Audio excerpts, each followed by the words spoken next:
one of the 10 who Jannah was promised, the second caliph, a strong, devout, noble, and fierce soldier of Allah, made an impact in Islam. His name, Umar ibn al-Khattab. Continuing in this series, the companions of the Prophet, taught by Brother Mukhtar Shahid, streaming on all major platforms. Stay tuned for the time and date, right here, channel Sunnah Followers.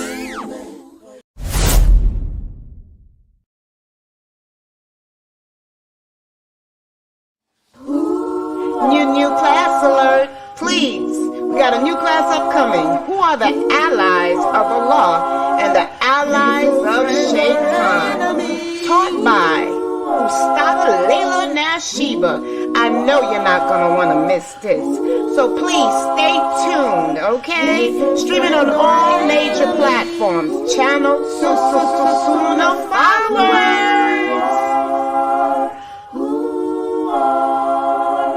Faithful friend or enemy.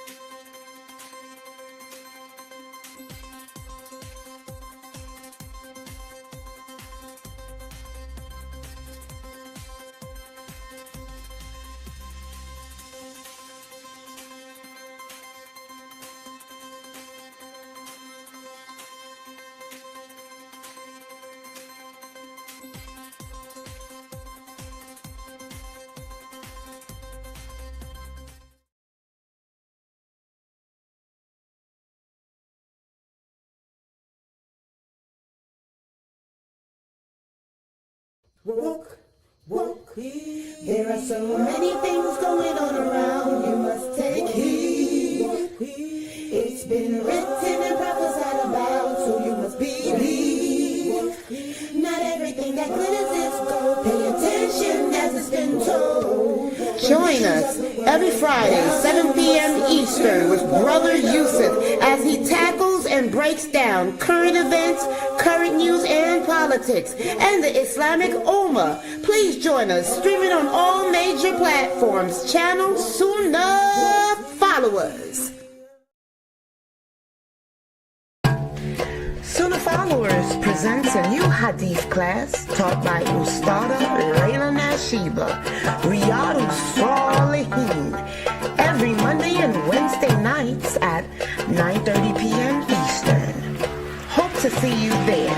Streaming on all major platforms. Channel Sunnah Followers.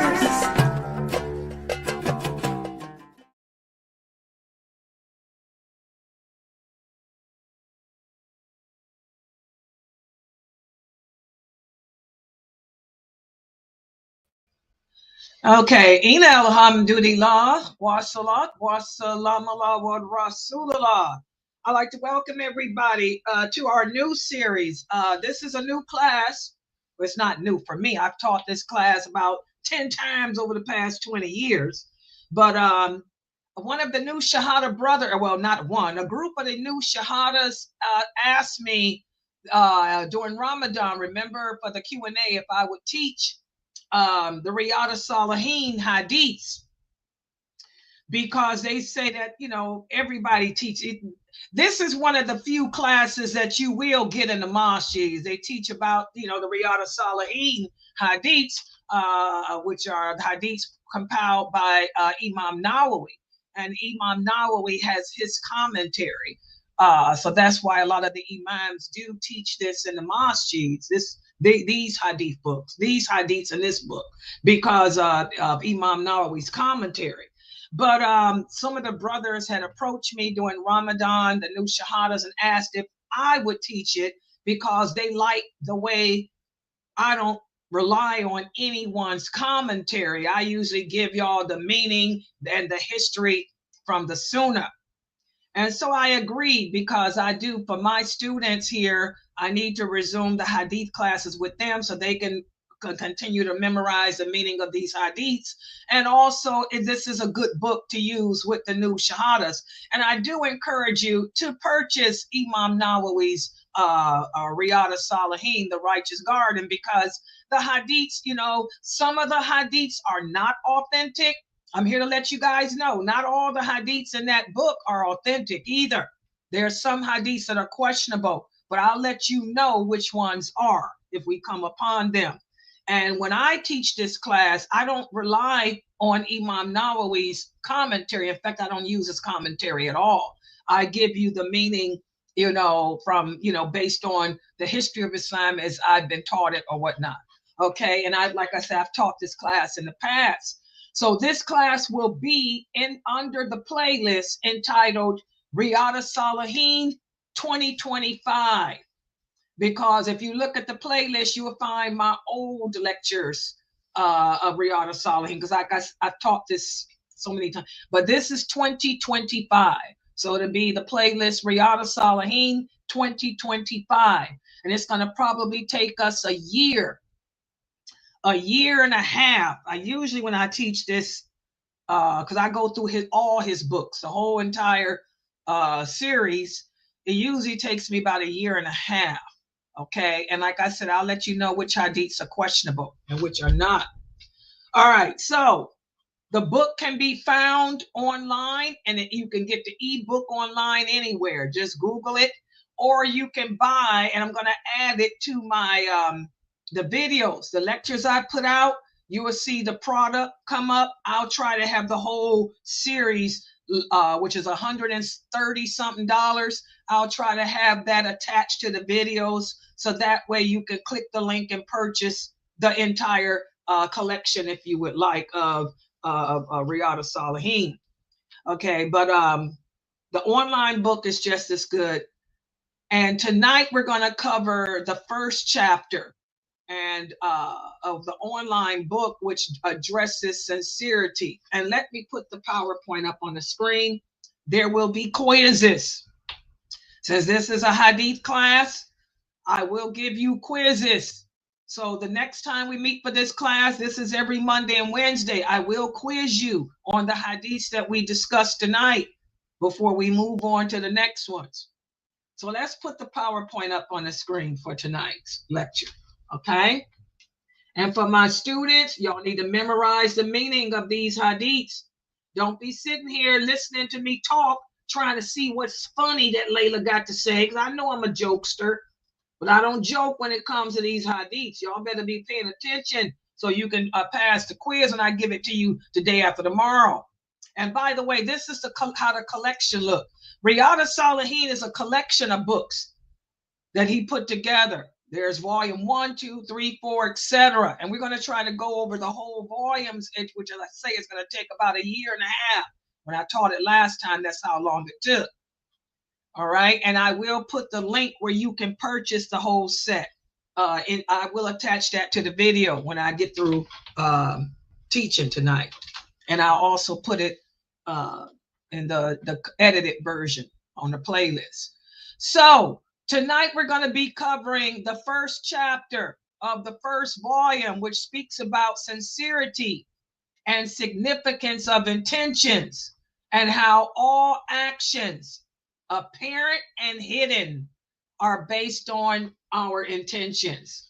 Simple hadiths that I've discussed with you guys before in previous classes. You all should be aware of these hadiths, but let's put it up here on the screen so everyone can see.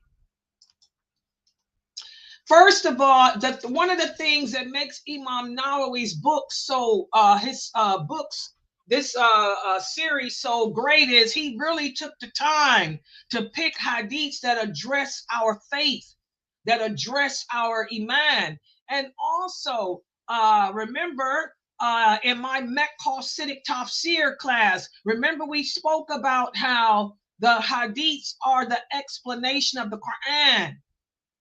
And we talked about the system that is used, that the Quran Tafsir interpreter uses, how every chapter of the Quran has a topic, and all the sentences in each chapter relate to that topic and have an objective, and how we use the science of connectivity, how the hadiths connect to those verses and help explain them. Well, this is a great example.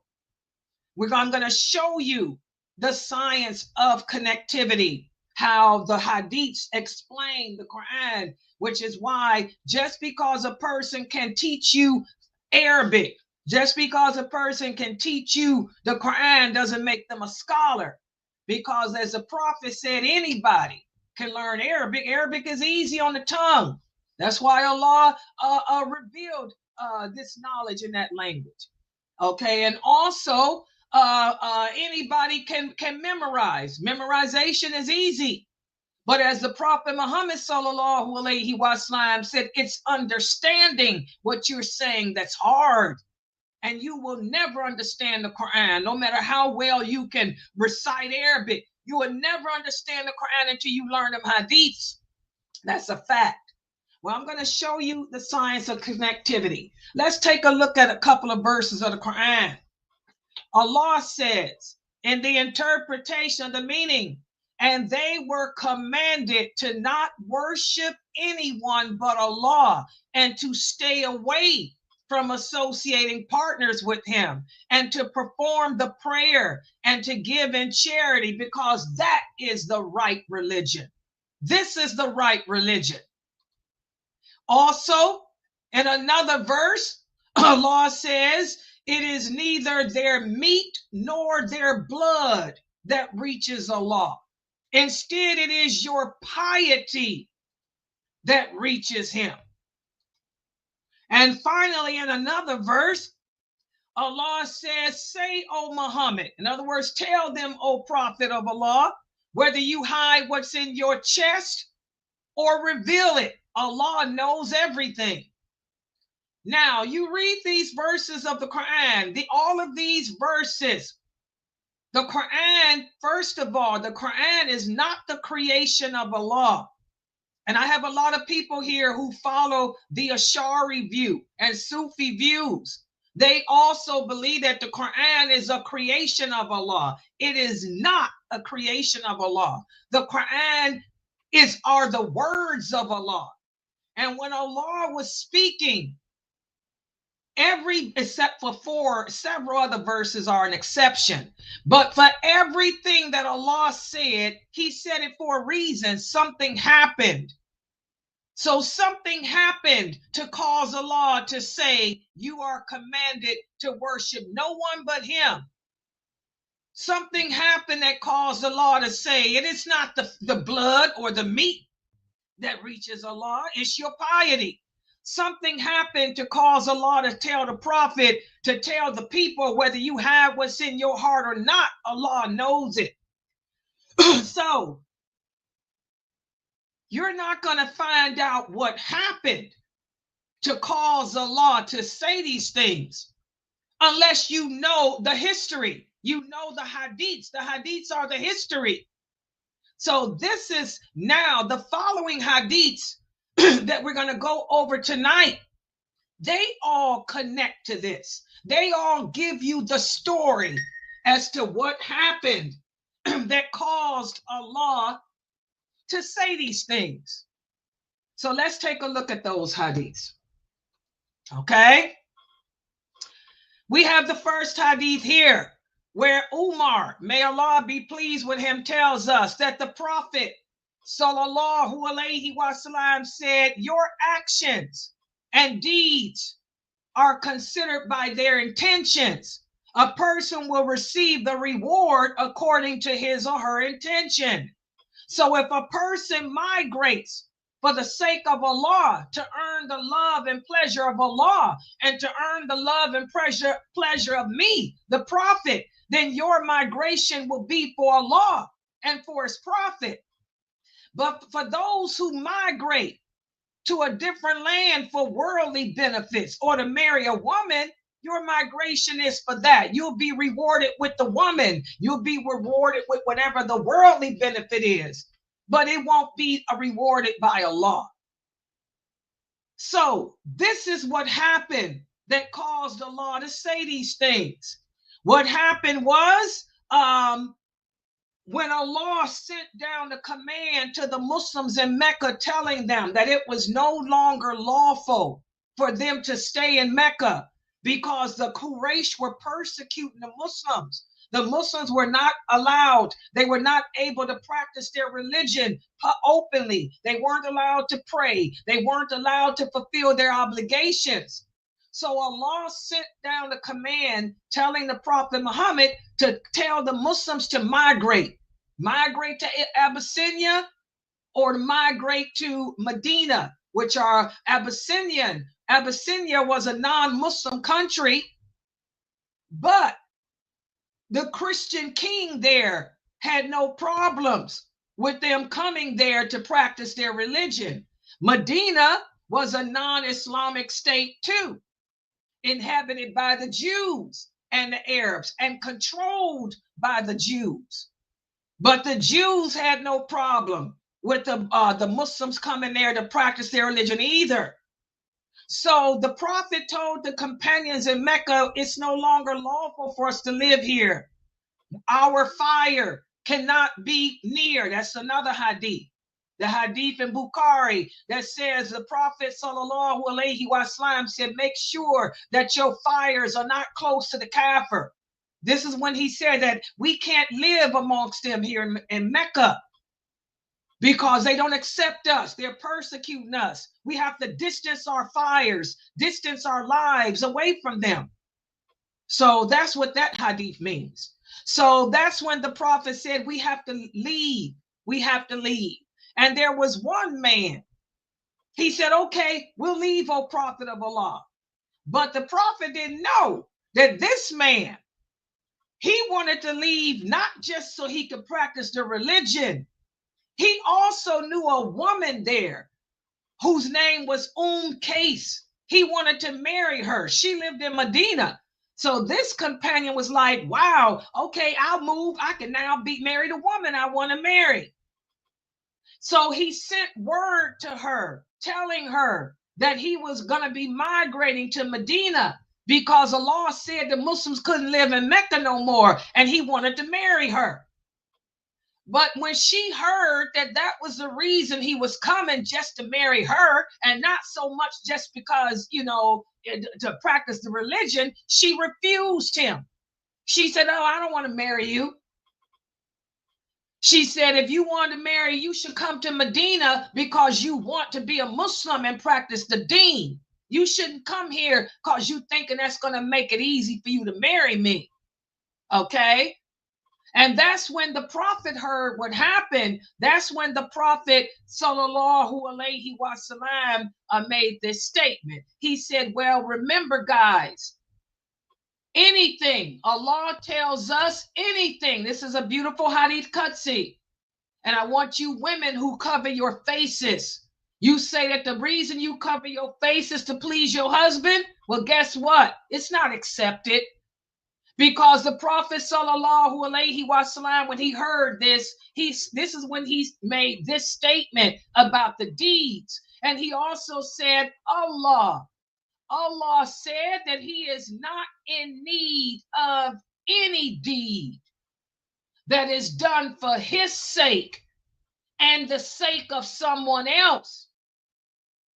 So anyone who does something to please Allah and someone else, Allah doesn't accept it. That's why I tell you women, if you covering your face to please your husband, you ain't doing it for Allah. You get the reward of pleasing your husband, but you ain't getting no blessings from Allah because it's not something that Allah made obligatory or even told us that we have to do.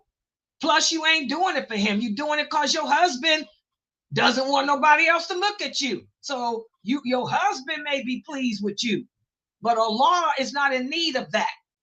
Okay? So that's why all those hadiths were revealed. And this man, who when everybody heard that he was moving for that woman, that's when this man earned the nickname of Muhajir Qais. The immigrant, the one who was migrating for Qais. So This hadith is so important, guys. It lets us know that anything we do to migrate, to give in charity, to make our salats, to wear our clothing. Why do I dress the way I dress? Am I dressing this way to please my mother, to please my father, to please my husband, to please my children? No, I dress this way to please Allah because Allah commanded me to cover my body. So everything we do, guys, we either do it for Allah or it's not accepted. And Allah will reward us based on that. If you're doing it for your husband, yes, Allah will cause your husband to love you, inshallah. But it ain't giving you no brownies with Allah. Y'all understand that? Also, the Prophet sallallahu alaihi wasallam spoke about how an army will one day raid the Kaaba. And when it reaches a deserted land, all the people will be swallowed up by the earth, meaning there'll be an earthquake. And the Prophet told this to his wife Aisha. And she said, "O Prophet of Allah, why will Allah cause the earth to swallow up all the people?" He said the earth will swallow them all because they were all a part of it. But they will be raised up and judged according to their intentions. Some of them will raid the Kaaba not because they want to, but because they were forced to do it by their leader, by their ruler. For those who did it because they were forced, Allah will judge them accordingly. But those who did it because they wanted to, they will be judged and punished accordingly. So again, this is another hadith that shows us that our intentions matter. We will get whatever whatever our intentions are on an issue. So that's why, like I was telling you guys during Ramadan, remember during the month of Ramadan, we went through the steps of purifying our heart to make sure that everything we do is for Allah. You want to keep that going even after Ramadan. And that's why we talked about how a person should hold himself or hold herself accountable before we do a deed and afterwards. In other words, think about what you're getting ready to do and ask yourself, why am I doing this? Am I teaching because I want Allah to be pleased with me? Or am I doing it because I want to be famous? Am I doing it because I want to be rich? Am I doing it because I want a man to love me? I don't know. People come up with all kinds of reasons. Okay? Hold yourself accountable before you do an action. And then after you do the action, hold yourself accountable and make sure you did it the way Allah commanded. So after every time I do a class, before I do my lectures, when I'm doing my PowerPoint, I hold myself accountable and review, why am I doing this, to make sure that my intentions are solely for Allah. And then at the end of every night, when I make the videos, I make sure that everything I did the way Allah legislated. I make sure that I explain the hadiths the way the Prophet Muhammad sallallahu alaihi wasallam explained them. I make sure that I didn't violate any of Allah's laws, his rules or guidelines in dealing with the people and all of that. If we would hold ourselves accountable before we do a deed and after, then that will assure that our deed gets accepted. Powerful hadith. So a lot of people, when they read that hadith about the migration, about the man who wanted to migrate to marry a woman, a lot of people ask the question, Sister Laila, so will I get a lot of rewards if I leave America, for example? If I immigrate, if I migrate from America to Saudi Arabia because I want to get, to please Allah, okay? Will I get rewarded because America is a non-Muslim country? If I leave the UK, if I leave Australia and move to a Muslim country, is this more rewarding? Well, the Prophet sallallahu alaihi wasallam said, there is no migration after the conquest of Mecca. Instead, they're striving and fighting in the way of Allah with good intentions. This will continue. So if you are summoned to go fight in the way of Allah, do so. But there is no more migration. What does this statement mean? Well, after Islam had spread throughout the Arabian Peninsula, Arabia became the first Islamic country in the world. That's when the Prophet told the companions, no longer are we oppressed and persecuted from practicing our religion. So now we can live anywhere in Arabia. So there is no more migrating for the sake of Allah just to practice your deen.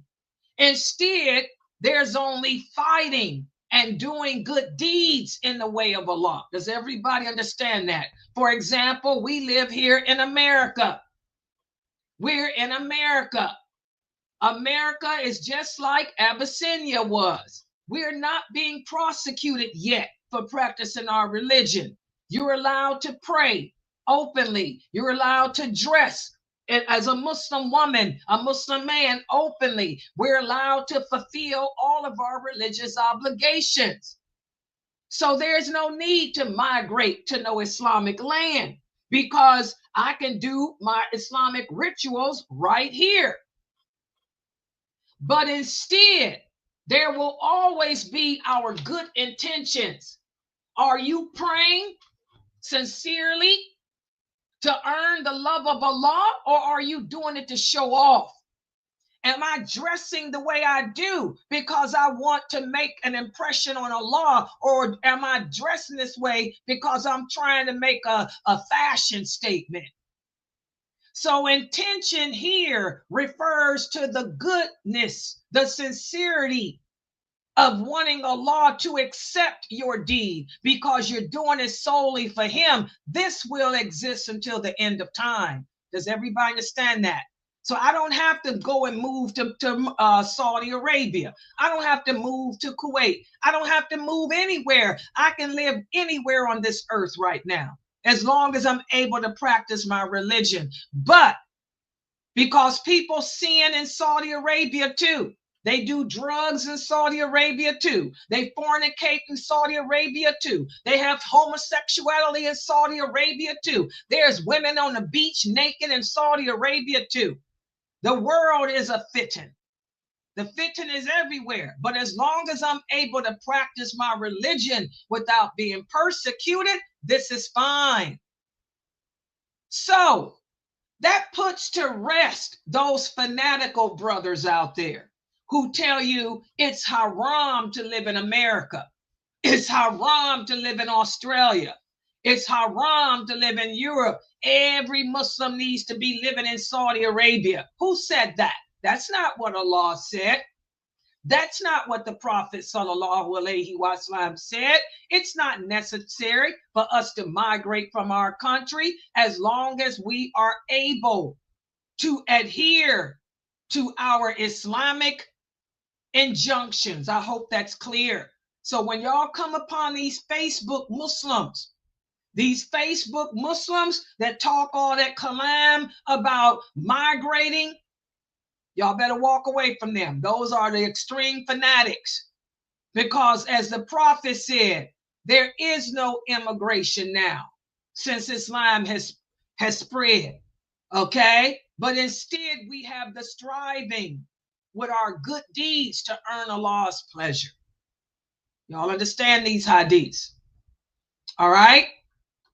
Also, we have this hadith where Jabir ibn Abdullah al-Ansari, he said, we accompanied the Prophet sallallahu alaihi wasallam on an expedition. And he said, there are some men in Medina who are with you whenever you leave and whichever valley that you cross. They were not able to join you in person because of their sickness, but they're still with you. Why? Because of their intention. And he was talking about the blind man who couldn't see, or there may be there's somebody sick with the flu. They wanted to participate. They wanted to go out with the Muslims and fight in the way of Allah, but they were too old or too sick. Allah gave them the reward. That's what the prophet is saying. Even though they were unable to participate, the simple fact that they wanted to, and Allah knew that if they were able to, they would have, they got the reward. That's why I tell you, women, you sisters have got to stop. You elderly women have got to stop falling victim to shaitan about making Hajj. In order to perform Hajj, there are certain criteria that you have to meet. Number one, you have to be able to afford it. And Hajj is not cheap. Hajj is for the rich, not the poor. Most of you don't meet that criteria. Most of you ain't got no $10,000. Number two, if you're a woman, you cannot make Hajj without a mahram. That's the second condition. That's the second pillar. For a woman, you have to have a mahram. So since you don't have the mahram, you don't qualify for Hajj. And what does that mean? That means Allah is not holding you accountable for that. But the simple fact that Allah knows that if you did have the money, if you did have the mahram, you would have made it. That's why he's not holding it against you. Should you die today, Allah's not throwing you in hell because you didn't make Hajj. He knows that had you met the criteria, you would have done so. And he's not going to hold it against you, whether your children make it up for you or not. Allah doesn't hold it against you.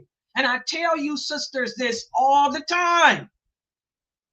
But like we talked about in our 6:30 class, faith goes up and down. Some of us become so fanatic and we allow our jinn, our personal jinn, and the allies of shaitan to take us away from Allah and make you make Hajj with a group. And guess what? Your Hajj probably wasn't accepted. Because the Prophet Muhammad said, Allah, if you want your Hajj to be accepted, your Ramadan to be accepted, your prayers to be accepted, you cannot intentionally, deliberately be disobeying Allah. So all you women who are making Hajj without a mahram, your Hajj, 9 times out of 10, your Hajj is not accepted. Because you disobeyed Allah knowingly and intentionally. You didn't have to make Hajj. It wasn't an obligation upon you because you didn't meet the criteria. And Allah had rewarded you based on your intentions anyway. But you women chose to fall victim to shaitan and his aliyah, and you did an action of worship knowingly doing it wrong. And so 9 times out of 10, your Hajj was not accepted. Allah knows best, but most likely it was not, because he doesn't accept nothing unless it's good. And he doesn't accept any actions. The Prophet said Allah doesn't accept any of your good deeds if you are intentionally disobeying him. I tell you, sisters, this every year, and y'all still get up and do it anyway. So this hadith here, when the Prophet was telling those companions, the brothers who were unable to come and participate because they were sick, they're with you in spirit. The same for you sisters, you older women that don't have the mahram. Even though you're not able to make Hajj each year, you're with the Hajis in spirit.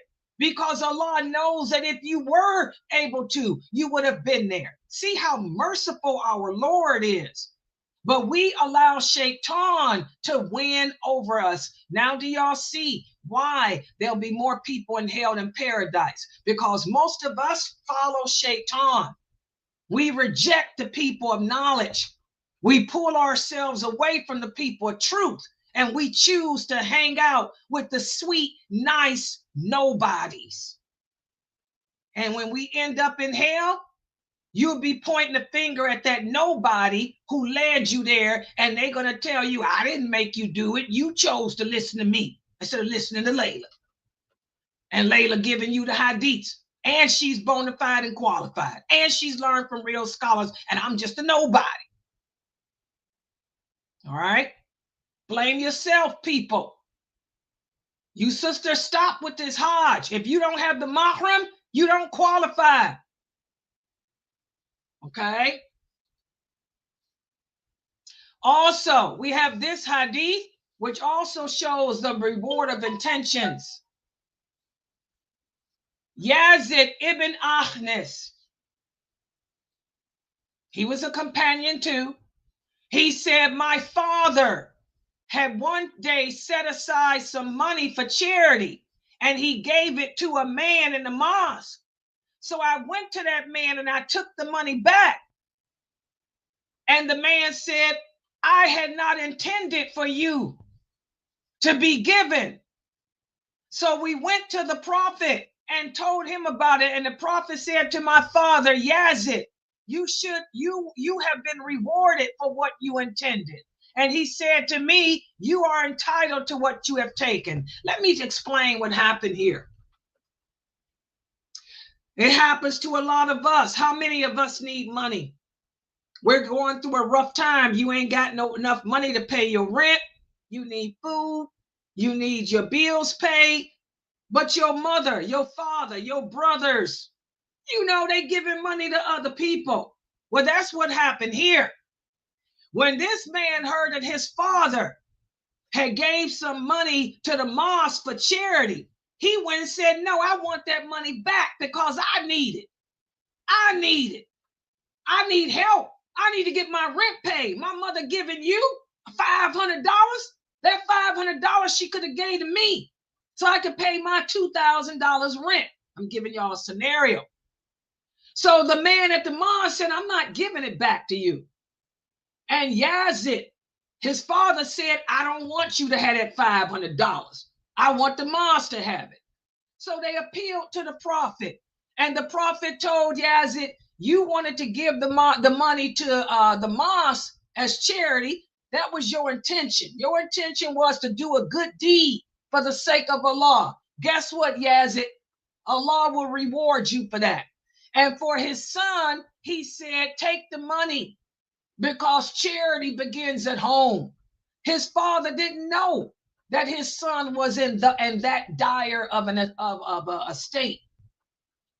So again, this is another hadith that shows that our intentions are everything.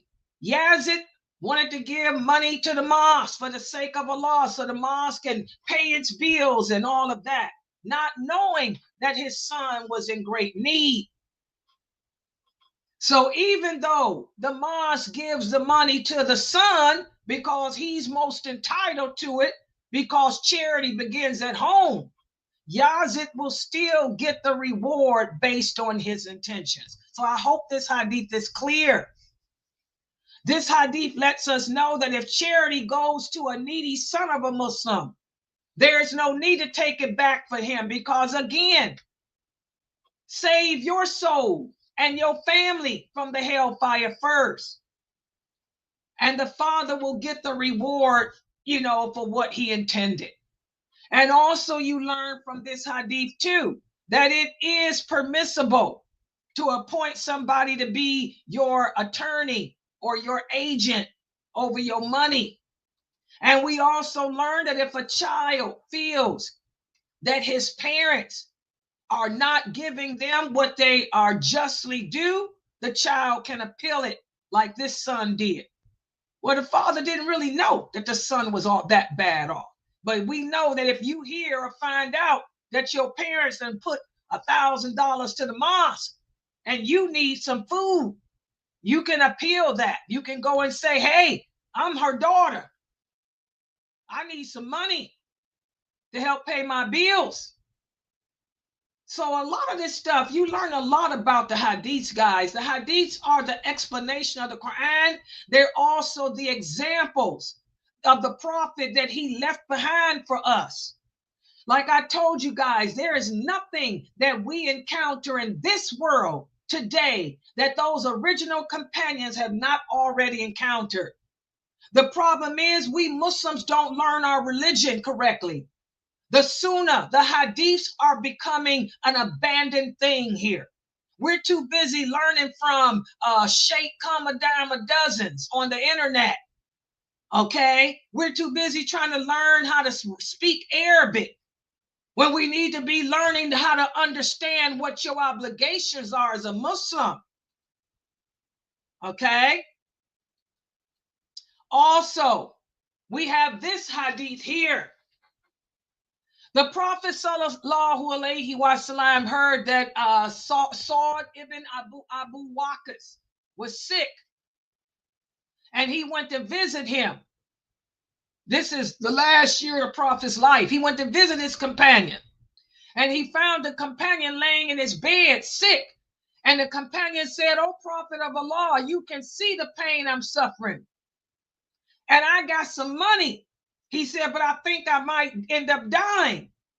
He said, "All I have is one daughter." He said, "Should I give her 2/3 of my property? Or should I give my property in charity?" The Prophet ended up telling him to give it to his daughter, because again, your children are most deserving of your charity. Charity begins at home. Your family is most deserving. You don't want to leave your daughter begging on the streets. So he told him you could gift 1/3, and this is for all Muslims. We can gift up to 1/3 of our estate, up to 1/3 to whatever or whoever we want, but the rest should go to our family, so that our family don't end up begging and dying, of not having any money.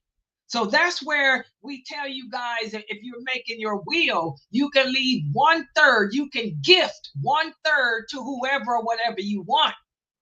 But the rest, it should go to your children. In fact, the Prophet told him even 1/3 is too much. And guess what? You will still get the reward. You will still get the reward, because Allah knows that, you wanted to leave half of it or the majority of your money in the way of Allah. But the children and your relatives come first. So you'll get the reward of obeying Allah when it comes to your will. And also you'll get the reward because Allah knew that your intentions were. If you could have gave it to the mosque for his sake, you would have. So that's where we get the 1/3 from, based on this authentic hadith. But remember, everything begins at home, including charity. Okay? So these are the hadiths, the first set of hadiths I want to go over. And this is why the brothers asked me to teach. Because as you can see, I am not following the commentary of Imam Nawawi. I'm giving you the meaning of these hadiths based on the history, because I know the history of Islam. I know the history of what happened. Okay? Intentions are everything, guys.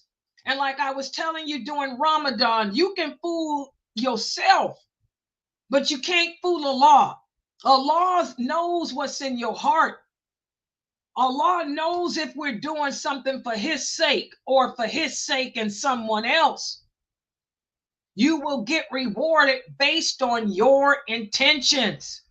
That's why we have to hold ourselves accountable before we do a good deed, and then hold ourselves accountable afterwards too. So if we made any mistakes, or if we did the deed wrong, we can go and make the corrections.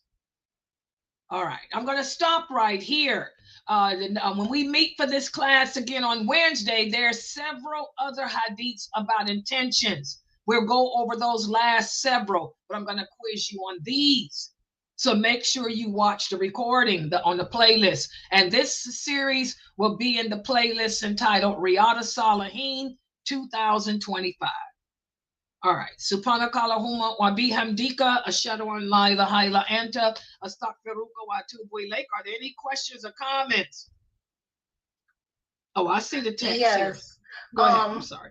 It was a wonderful class. Can I please see the last slide one more time? Yeah, that's what this person texted too. Oh, I took it down. He said I took it down too fast so he could screenshot. Okay. Hold on, guys. I'm sorry.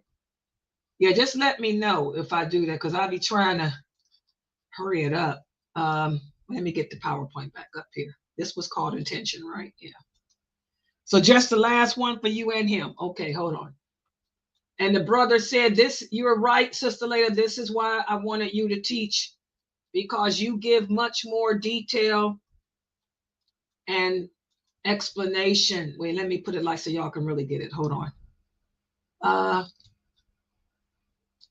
Okay. Is this it? Yeah, wait, let me put the whole thing. Okay. Yeah. Y'all got, okay, I'll keep it up there for a minute.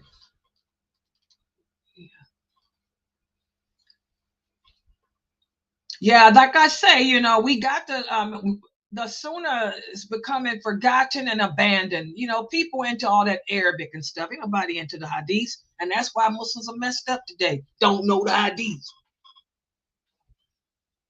Exactly. Okay, y'all got it? Okay, anybody else needed any other PowerPoint? Did y'all get them all? Hold on. What's this? Oh, that's I tell y'all, when I got all these computers, yeah, just let me know if you needed another one, people. Oh, okay.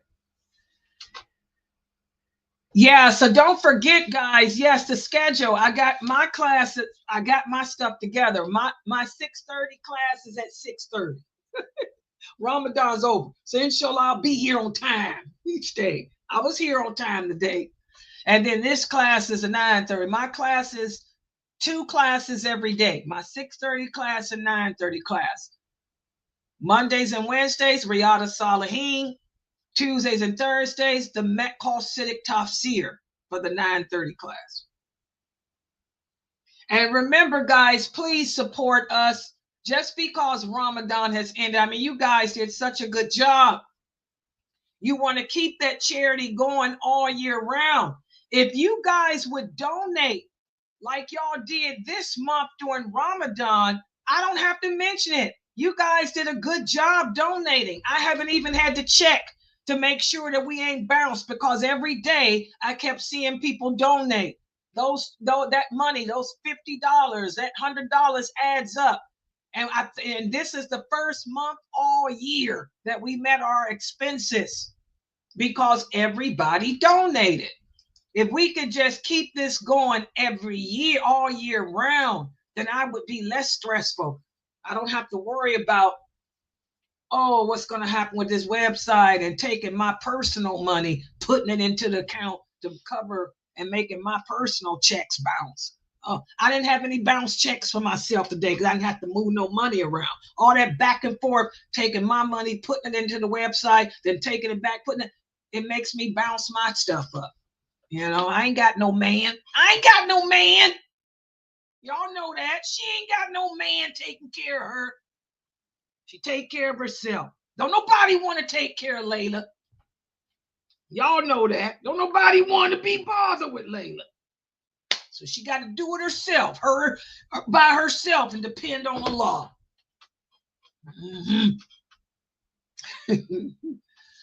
Yeah, that's why I sent Jamali the text. Yeah, he's going to resume. His classes will be on Tuesdays and Saturdays. Him and Brother Muhammad Ziada on Tuesday, which that's why I text him. I don't know if he's going to do it tomorrow or not. I sent him a text message. He ain't answered me yet.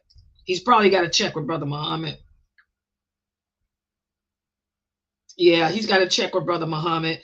And his Saturday class. Yeah. All right. Okay, no other questions or comments? My DoorDash is outside. Though I forgot about that, I ordered me some coffee. They say it's sitting outside.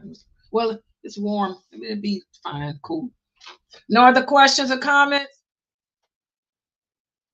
Oh, you can tell? Yeah, I got my facial today. Can y'all tell? You can tell, Sister Michelle. Michelle, my belle. Yeah, I got my facial. Got my nails done too. See my calendar? They took care of my nails, y'all. They trimmed them up.